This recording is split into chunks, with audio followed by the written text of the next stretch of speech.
Welcome, everybody. Thank you for sharing your lunchtime with us. I appreciate it. What I'm going to do first is give you my definition of strategic networking, which is a little bit different than some other people's. And that will be the context for what we're talking about. And then we'll go into the 6 secrets. So networking for me is a goal-driven process. The purpose of it is creating personal relationships that help you achieve whatever your goals are. Now, why is this important? This is important because human beings are really just another form of animal. We like to meet people. We like to see what they're like. We like to observe them. We like to interact with them before we form an opinion of whether they're the kind of people that we want to be friends with, that we want to share important information with, and that we can trust. So there are thousands of people that could meet that definition. You don't have time, and I don't have time to go find thousands of people. So what's important about my definition is it's an intentional strategy. It's focused on your goals, the people you need to meet that will help you to meet those goals. So whatever you do is about that. You can do anything else you want, and it's called fun. It's called dating. It's called having a good time. It's called going out. It's not called networking in my definition. The purpose of it will be to establish solid relationships with basically 3 kinds of people, and we'll go over this more under the secrets. People who can introduce you to new ideas, people who can introduce you to other people who might want to use your services or might want to help you in terms of what it is that you're looking for. They know someone who knows someone who knows someone, or they're potential clients if you're looking for work. So adding the adjective strategic to networking marries intention to going out and meeting people. Strategic networking plans are prearranged. That is, you're going to think about it ahead of time and decide what you want to do. They're focused, and because they're focused, what you do will be cumulative. This is the process for any kind of networking, regardless of what it is that you want to know or to do. The first thing you have to do is set your own goals. Goals having to do with your personal life, with your work life, with what you would like to be your life, whatever it is that you want to do. Then you create a plan, and networking is part of that plan to help you fulfill your goals. Another part of that plan is thinking about who you would like to meet or who you know who already could help you move toward your goals. So that's the third point. We identify where the people that you want to meet go. And why do you want to do that? Because you're going to go where they go. That's where you're going to do your strategic networking. That's what's important. And then through that networking, you will connect and grow relationships with people who can help you. So for instance, if you want to research career ideas, you might want to go back and talk to the mentors you had in school, to mentors you've had at work, to mentors who have helped you in personal life. You might want to look through your contacts on Facebook or on LinkedIn to find people with similar problems or similar issues or similar kinds of work so that you can do that. You may want to talk to people online, and maybe you're on a Facebook group or a LinkedIn group. You may want to read some of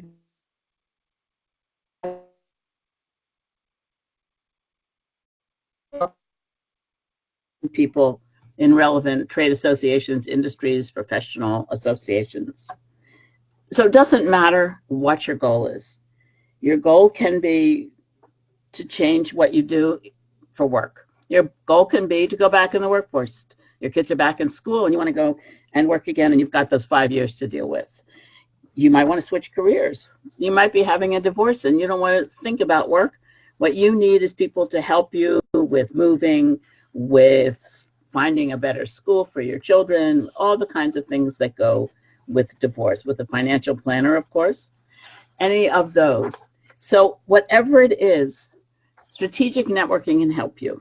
The reason we talk about strategic always is there's just too many options out there that you could use, and that will just take time away from what you want to do. Okay, here's the 6 secrets. There's no secret to what they are. Let me just give them to you ahead of time. 1 is the importance of a well-researched plan. 2 is the importance of a base of relevant's the key word here, contacts. 3 is how to anthropomorphize your networking target. So if it's a career change, you're going to turn it into a person. Why are you doing that? So that you can figure out how to talk to them. It's much easier to talk to a person that's you made up, that's in your mind, than to an amorphous kind of thing like I wanted a career change.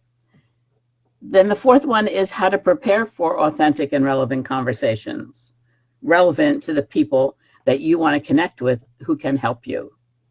5th one is one we often don't think about, but it's very important. What's your body saying? Because, as I say often, people lie, but bodies don't. And if there's a disconnect between how you're holding yourself, what you're wearing, etc., and what you're saying, people think that you're fake, that what you're saying is disingenuous. And finally, you have to make networking a habit, because if you don't make it a habit, then it's just fun and you're not working towards a goal. So let's start with number 1. Begin with a well-researched plan. You know, networking happens all the time.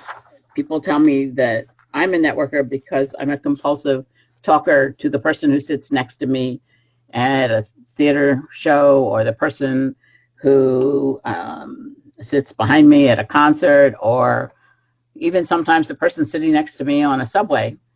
But I don't consider that networking. I just consider that I'm sitting there bored, and so I thought I would find out something about the other person. It just happens. And sometimes you meet important people that way. But networking planned is more effective. It's better for you because it's a way of economizing in terms of your time, of your money, and of the feelings that you have when, oh my gosh, it didn't work. Oh my gosh, what am I going to do now? If you're planning for it, I guarantee it will work. It may take a little bit of time. It may take a few people, but it will work.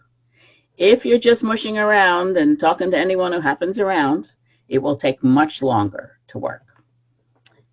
So for yourself, you're going to start planning. As we said before, you're going to know why you're networking and what you want the result to be. What do you want the people that you're talking to do? Do you want them to introduce you to other people who are experts in certain areas? Do you want them to be information conduits so that you can find out how to learn more about a specific neighborhood, an area, a career, whatever it is? You need to know what the result is going to be. And then most of the successful networkers that I interviewed for the book have a set of written goals and priorities.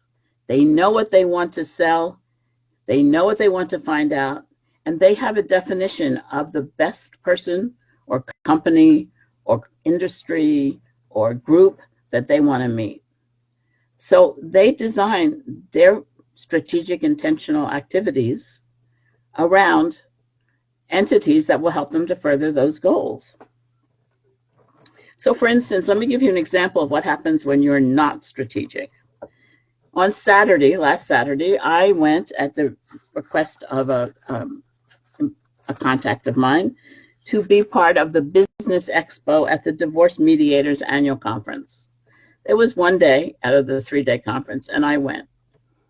I did not do what I should have done and sent emails to people that I know who participate in this world, like Stacy Francis, who's the head of the Savvy Ladies Board, like other friends of mine who are divorce mediators. I didn't do that.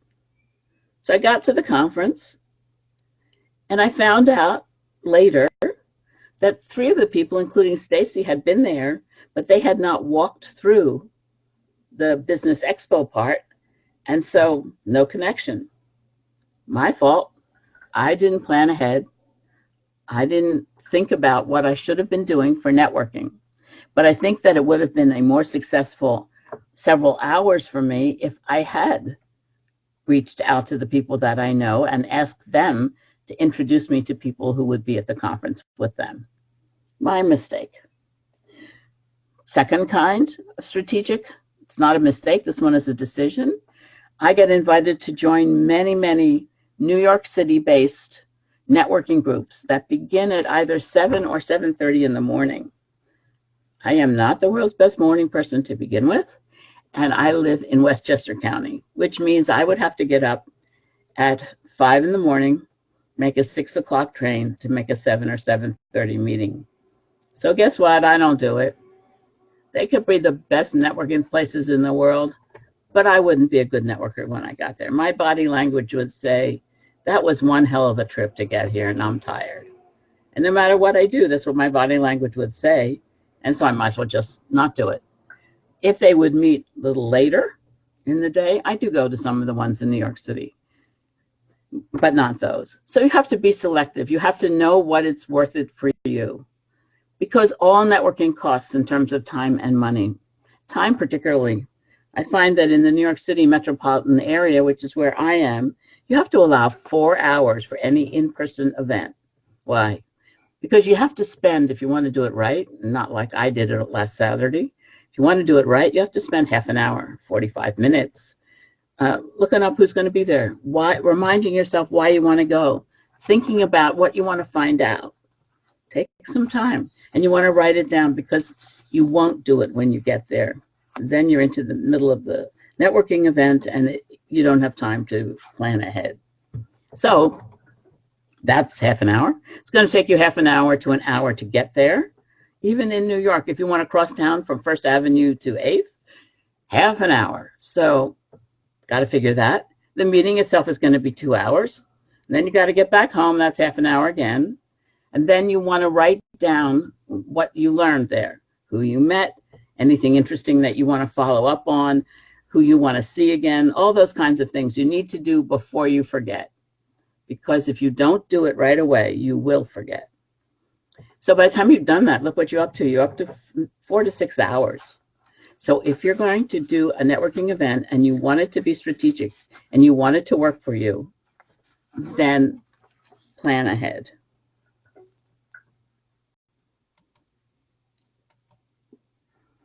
Okay, let's talk about how you get a base of contacts. I'm assuming that most of you are on LinkedIn and Facebook, or at least one or the other, both of which have huge contact lists. And the thought is not, do you have contacts? Sure you do.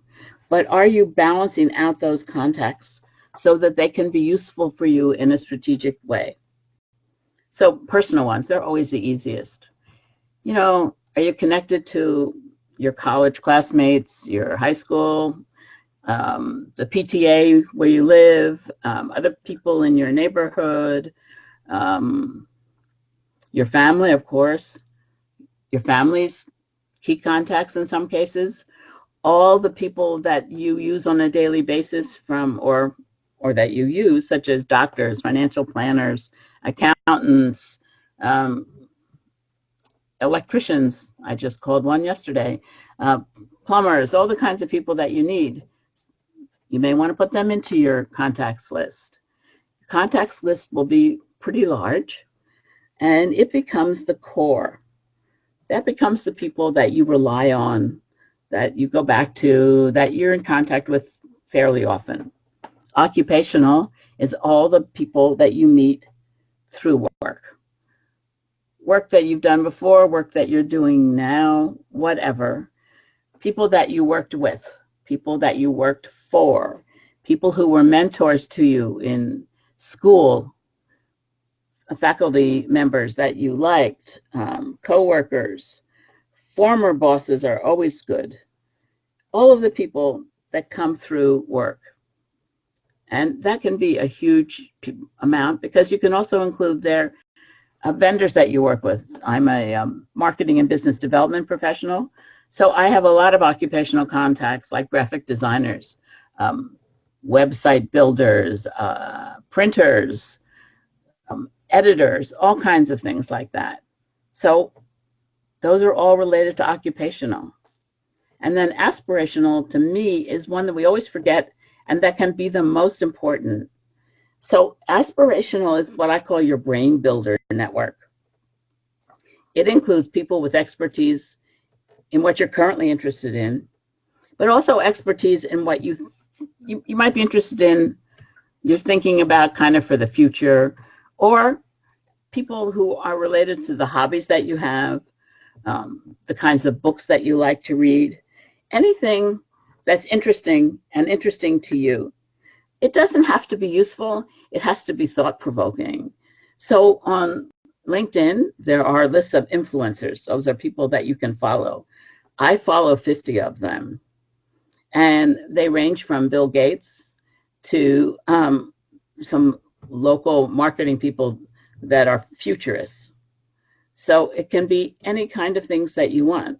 However, they also include 2 people I know who are wonderful gardeners, because gardening is a hobby of mine, and a chef.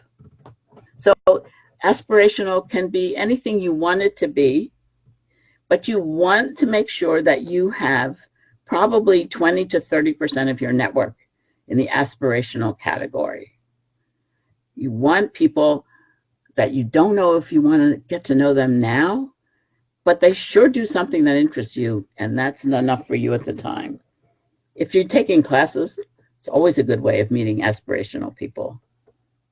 Now, these 3 groups form 2 kinds of linkages in a strong contact space. Strong links, of course, you know what they are. That's your mother, your father, your best friends, the people that you work for or with, people at the school where your kids go, your kids' friends, all of those kinds of things. That's your hardcore. Those people tend to be a lot like you. They tend to think like you. They tend to be in areas similar to the kind that you're in. And that's very important, but that's not enough. Because when you decide that you want to change, you want to move, you want to change your career, you want to go into a new kind of work, whatever it is that you decide that's different, that's when your weak links, the ones that are in your network because you know who they are, you know why you want them there, but you don't talk to them all the time, and they don't know what's going on with you really, and they're the ones that are in your network because you might want to link up with them at some point. So please don't forget them. And then between personal and occupational, I think there's a whole set of contacts that come with our activities that we do, like not-for-profit boards, PTAs, what you do in terms of your church or synagogue or whatever in terms of your religion, what you're doing to help at the school, what you do in your neighborhood. In my neighborhood where I live, we have a listserv called Next Door, and it anyone can be in it who's in a geographic area of 15 miles from the center of my town, and it's just for getting help, asking questions, those kinds of things, and it's really terrific. So, and it's also a way of meeting people, because what you can say to someone is, I think, excuse me, that's a great question, and I'd like to have a cup of coffee with you to discuss it. People always like to be asked for advice. You don't ever have to worry about imposing on someone if you say, let's have a cup of coffee for a few minutes, and so I can find out more about what you think about something. I don't know if it's just an American trait, but it's a very strong American trait. Excuse me. Okay, now we're going to talk about what I think is really fun. Some people think it's kind of creepy, but I don't. And that is your networking target. There is someone that you want to meet. Whoever that someone is, there are many someones like that. So what a networking target, which is called a target persona, is it's a composite of what that person that you want to reach is like. You want to be very detailed about it. You want to give them a name. You want to give them a form. They're a boy, they're a girl, they're a baby, they're an animal, they're the Eiffel Tower, whatever it is you want to give them. You want to know, I wouldn't do an Eiffel Tower really, because you want to do something that's alive. You want to know not only what they look like, what do they wear, where do they live, what do they do for a living, what kind of family do they have, what do they do for fun, how do they spend their money, how do they prioritize money, how do they talk about that, what kinds of people do they know, what kinds of groups do they belong to, what kinds of things are important to them, what do they read, where do they go for information that matters to them. And the reason you want to go through all of this detail and make it up is, number one, it's kind of fun. The one that I use for lawyers is a red hair, blue eyes, looks kind of like Superman, young, brilliant, and doesn't know how to talk to clients or get work. So that works for me, because if they don't know how to get clients or get work or talk with clients once they have them, then they might need my services. So by giving him a background and a whole set of where do they live, what do they do, what kind of work is it, I can think in my mind how I would talk to that person, and I can begin to think about how to prepare for it ahead of time, so that it makes it easier. Because if I am going to concentrate my networking for effectiveness, I want to make sure I'm in the right place.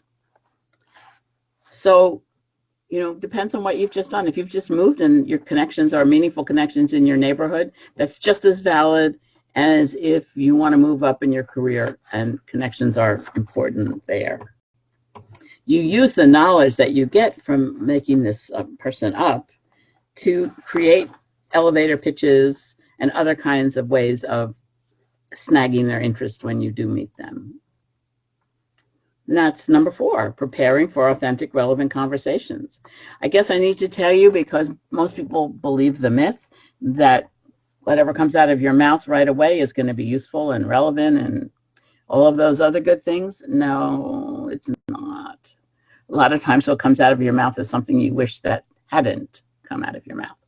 And a lot of times you're saying something the wrong way to the right person or vice versa. But if you plan it ahead of time, it's less likely that that will happen.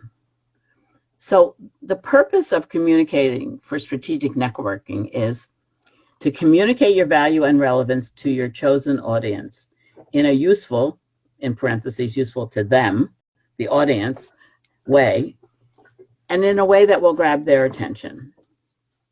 So there's just 3 things we're going to talk about quickly. One is the value proposition, your value to someone else. The second is how that fits in an elevator speech. And the third one is stories. And I see I'm running out of time, so let me just move this one a little quickly. The value proposition. The value proposition is not about what you do and how good you are at it, but why someone else would use it. What is the benefit for the person who would use it? What is the benefit for you if you're trying to get information about something?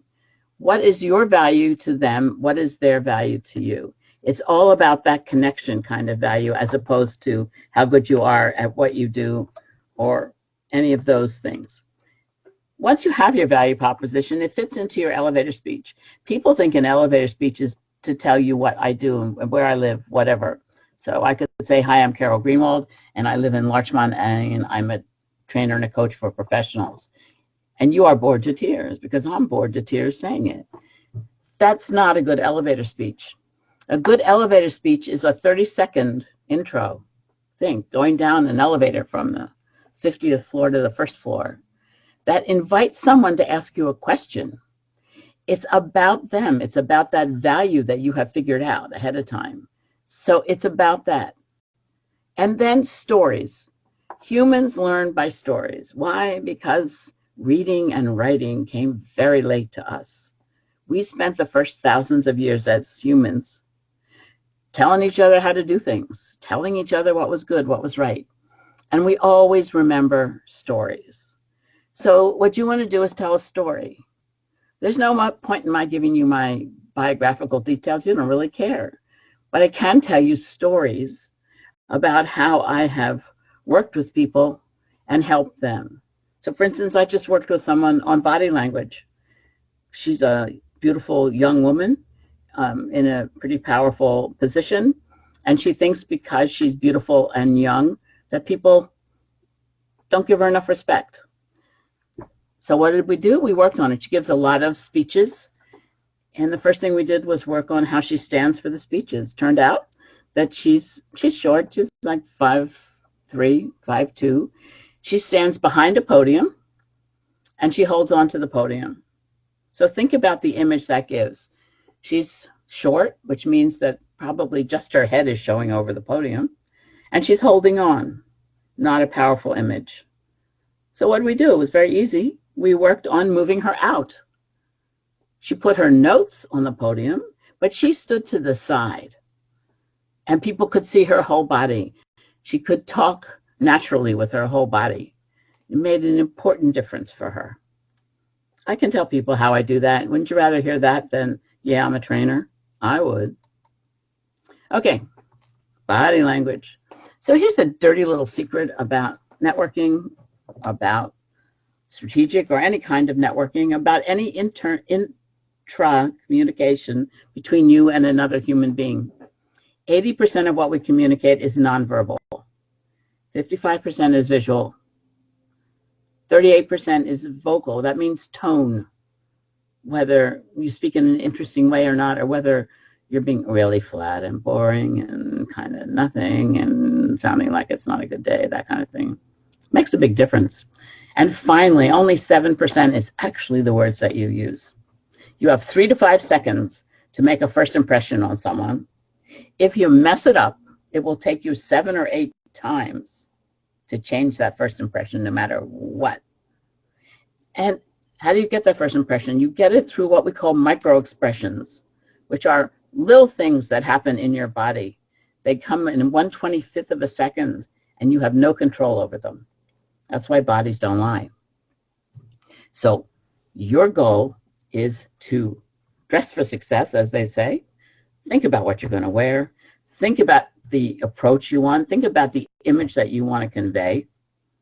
And then you're going to use 3 things to help. One is eye contact. First thing you do when you meet a human being is that you don't really know well, not the kind you're going to hug, but the kind that you're meeting in a networking situation. You're going to shake hands. You're going to look them in the face, in their eyes. You're going to smile and say hello. And you're going to shake hands as if you mean it. So don't grab it for life, but also no yucky kind of weak fish things. They don't go over so well, and that's not an image you want to do. You're going to mirror them, which means that we tend to stand like the people we're talking to or sit like the people that we're talking with do. And that suggests that there's an emotional connection between the two of you, that you're simpatico, that you're enjoying the conversation, that you're liking being with the other people. That's called mirroring. And finally, smiling. Smiling is the best way that you can show genuine interest in anybody. However, make sure it's a real smile. In real smiles, our eyes crinkle up.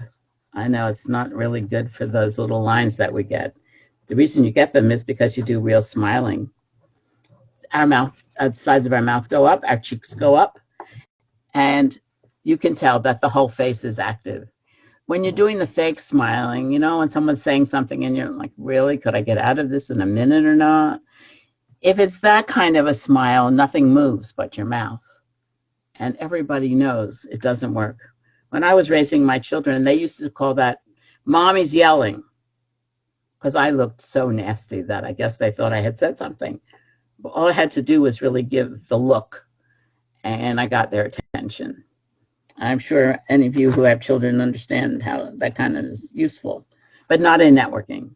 So in networking, you want to make a friend. You want to show yourself as open to connections. Finally, make networking with intention a habit. Create a system for yourself where you're going to look to meet people once a week. You're going to add 5 or 10 people to your network once a week. You're going to set aside some time every day to look at your online connections to see what they're doing. That sounds like a lot to do, right? It's not. Because, you know, we all have downtime in our day. My downtime is usually right after I eat lunch. For about 15 minutes, I just don't want to go back into thinking about writing or working. I just want to kind of read the paper or veg or whatever. That's a good time to do networking, to add 5 people, because it's easy to do. You don't have to really think about it. So I try and do that every day, either after lunch or before dinner, because it fits into my routine. So only do a routine that's comfortable for you. Only plan networking events that are going to be comfortable for you. And then you will see over time that it multiplies. So keys to success, in case I didn't repeat them: be relevant to the other person. Networking is about giving, not getting. You will get from giving, but it's not about you. It's about the people you meet and the connections you make. Be authentic. Let your body language work for you so that the whole person is there, and that's what people see. Be curious, because that will help you to ask questions and to be interested in other people. And then finally, be memorable, because memorable means that you have talked to them about something and they weren't expecting, in a way they weren't expecting. If you do that, if you watch your brand, if you think about benefits, if you focus on people, if you give to get, and if you put in the time, you will be a very successful intentional networker. Thank you for listening. Thanks, Carol. That was great. Just a reminder that if you have any questions, you can still type them into the chat box or email them to info@savvyladies.org. All right, so we had a couple questions come in. First, how do you reach out to new networking contacts without feeling like you're asking them for a favor? Good question. If you've selected them well, that is, you've selected them because there's a reason for wanting to connect with them, you can send them an email and say, you know, I'm so glad we connected. I'm really interested in learning more about whatever the content is. And I wonder if you're local and you can get together, if we could get together, or if we could set up a conversation for about 10 minutes to get to know each other a little better. So that's one way of doing it. Another way of doing it, if you're on LinkedIn, is to see if any of your close connections are connected to that person and ask them to make an introduction for you. And so that way someone is being a go-between and saying, you're both terrific people, let's get together. But most of the time, if you just ask somebody through email if they would meet with you, they will say yes. If you call them and say, can you meet with me tomorrow? That's kind of pushy. But if you say, do you have any time to meet in 2 weeks? That gives them time to decide what to do, and they will probably say yes. Great, thank you. Second question, what are some online directories you recommend to find people in your industry or other ways to research people online? Well, the first way is, of course, LinkedIn. If they're a professional or if they're working, you can find them that way. The second way is Facebook, where you can find out a lot about people. And the third way is, the first thing I do usually is I Google them, and I click on all of the links on the first page, which will take you to a variety of directories and other kinds of things. And then I go to page 2 or 3 because I want to see what's behind the first page. Most people stop at the first page. But if you Googled me and you got to page 4 or 5, I think it's really funny because you would find the work I did on my postdoctorate, which I think is ridiculous because it's more than a couple of years ago, but it's there. And that's the kind of thing that maybe when I'm looking somebody else up, I'll find a connection between us that I didn't know about. So those are the three ways that is to get into it. Great, thank you. Another question. I'm an introvert, so I get nervous at large networking events. Do you have some foolproof advice that I could practice so I can manage that first impression? I am too. I'm an introvert, and I hate large places and events, and I hate crowds of more than 20 people, unless I'm giving a speech, and then I feel safe because I have that podium, you know. So, so what I do is before I go to a large event, I contact people that I think will also be going, so that I'm sure that I'll know someone there. And I say to them, you know, I'd love to get together with you at the event, and maybe we can each introduce each other to people that we know there. That way, I don't have to stand on the sidelines like I'm at a freshman college mixer and worry about what people are thinking. I have a purpose. And when I get there, what I do is I say to the person behind the table who's giving you name cards or having you sign in, I say, has Charlie Brown arrived yet? Because I suggest I'm looking for him and I know that he's looking for me. And if they have, they'll tell you. And they can probably even tell you where to look for them. Or when you call the person or talk with the person ahead of time, you can arrange where to meet. Okay, so I'll meet you at the bar at 5:30. That gives you a reason, and it gives you a reason to stand at the bar at 5:30. So if somebody says, why are you standing there? You say, I'm waiting for Charlie Brown. And it gets a little easier. I also plan the questions I want to ask and what I might talk about before I go. And I make notes and I put them on a little piece of paper and I put them in my briefcase. And when I'm on the subway going to the event, excuse me, I'll look at them again just to make sure that I have my backup with me and I know what I want to do. I think that going into a strange room, whether you're the greatest networker, the biggest extrovert, or whatever, or not, everybody is afraid. It's not just you, it's everybody. Nobody wants to just jump into a pool of strangers. The best networkers that I interviewed, and I interviewed 36 of them, all said that their idea of a networking nightmare is going someplace where they know no one. So, as I said, what I try and do is find someone I know who will be there and think about what I want to say either way when I get there. Great. Thanks, Carol. Do you have time for one more question? Yeah, sure. Should I have a number goal per month for networking and meeting new people? I mean, should you have a new goal every month? I think the question really meant, like, should they have in their head, I should meet 10 people each month in order to move their business forward or something? No. Networking is not about quantity, it's about quality. You may meet someone, want to see them every week right after you meet them because you want to start working with them or getting to know them better. You may meet nobody, but it's really not, it's not speed dating, even though there is speed networking and I've seen it in action, because in that you can't get to know a person at all. You can't watch their body language. You can't see if there's any interest in anything about them. I think it's better at networking events to decide that you're going to try and talk to 3 or 4 people. And maybe out of that, you'll find one. And out of that one, you'll start getting to see them.